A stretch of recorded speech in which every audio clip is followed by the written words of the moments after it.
नमस्कार। आज तारीख है 6 नवंबर, दिन गुरुवार। मैं हूं दानिश अनवर। आप सुन रहे हैं द लेंस का न्यूज़ पॉडकास्ट राउंड अप, जहां होगी खबरें देश दुनिया की और आखिरी में होगी खबर खास। बिहार विधानसभा चुनाव में पहले चरण के लिए आज 121 सीटों पर मतदान हुआ। पूर्व उप मुख्यमंत्री तेजस्वी यादव, तेज प्रताप यादव, उप मुख्यमंत्री सम्राट चौधरी, डिप्टी सीएम विजय सिन्हा सहित नीतीश सरकार के 16 मंत्री चुनाव मैदान में हैं। राज्य भर में कुल 45,341 बूथ बनाए गए हैं।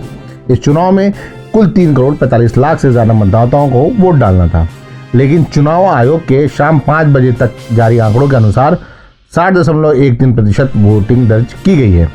पहले चरण में 122 महिला उम्मीदवार सहित कुल 1314 प्रत्याशी का भविष्य ईवीएम में कैद हो गया है। 18 जिलों में बेगूसराय में सबसे अधिक 67.32% मतदान हुआ। 71 सीटों पर मतदान शाम 6 बजे तक, तो कुछ जगहों पर सुरक्षा कारणों से 5 बजे तक मतदान का समय तय किया गया था। उधर चुनाव के दौरान कुछ जगहों से हिंसा की भी खबरें आईं। मुजफ्फरनगर में बीजेपी कार्यकर्ता पर स्लिप बांटने के शक में ग्रामीणों ने लाठियों से हमला किया, उनका सिर फट गया। नालंदा के बिहार शरीफ में पुलिस ने स्लिप बांटने के आरोप में बीजेपी कार्यकर्ताओं को हिरासत में लिया, जिस पर बीजेपी ने प्रशासन पर पक्षपात का आरोप लगाया है। लखीसराय में उप मुख्यमंत्री विजय सिन्हा के काफिले पर पथराव हुआ, गोबर और चप्पल फेंके गए। सारण के मांझी में सीपीआई प्रत्याशी सत्येंद्र कुमार की गाड़ी पर हमला हुआ। महुआ में ईवीएम फोटो खींचते एक मतदाता को हिरासत में लिया गया। प्रवर्तन निदेशालय ने पूर्व क्रिकेटर सुरेश रैना और शिखर धवन की कुल 11 करोड़ 14 लाख रुपए की संपत्ति जब्त कर ली है। रैना के 6 करोड़ 64 लाख रुपए के म्यूचुअल फंड और धवन की 4 करोड़ 5 लाख की अचल संपत्ति पर यह कार्रवाई हुई है। यह कदम अवैध ऑफशोर सट्टेबाजी प्लेटफॉर्म और उसके सरोगेट ब्रांड्स वन बेट और वन बेट स्पोर्टिंग लाइंस की जांच के तहत उठाया गया।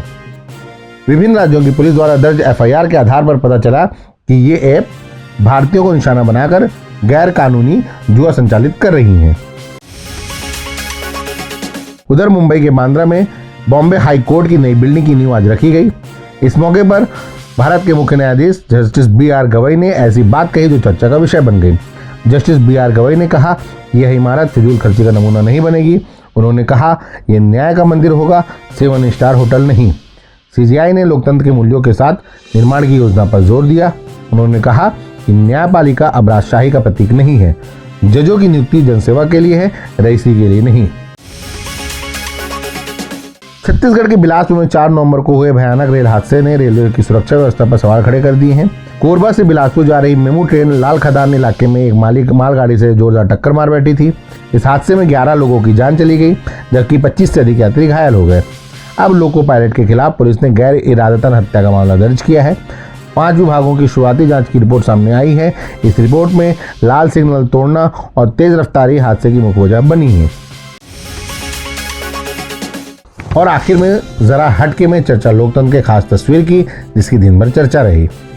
आज बिहार में मतदान के दौरान एक ऐसी तस्वीर सामने आई जिसने सभी का ध्यान खींच लिया। वैशाली के भगवानपुर में किसान केदार यादव भैंस पर सवार होकर वोट डालने पहुंचे। ब्लैक टी शर्ट, काला चश्मा, एक हाथ में वोटर आईडी, दूसरे हाथ में वोटर लिस्ट और डंडा लिए वे मतदान केंद्र पहुंचे तो सब दंग रह गए। मीडिया रिपोर्ट के हवाले से केदार ने बताया कि गाड़ी नहीं मिली, इसलिए भैंस पर सवार होकर आना पड़ा।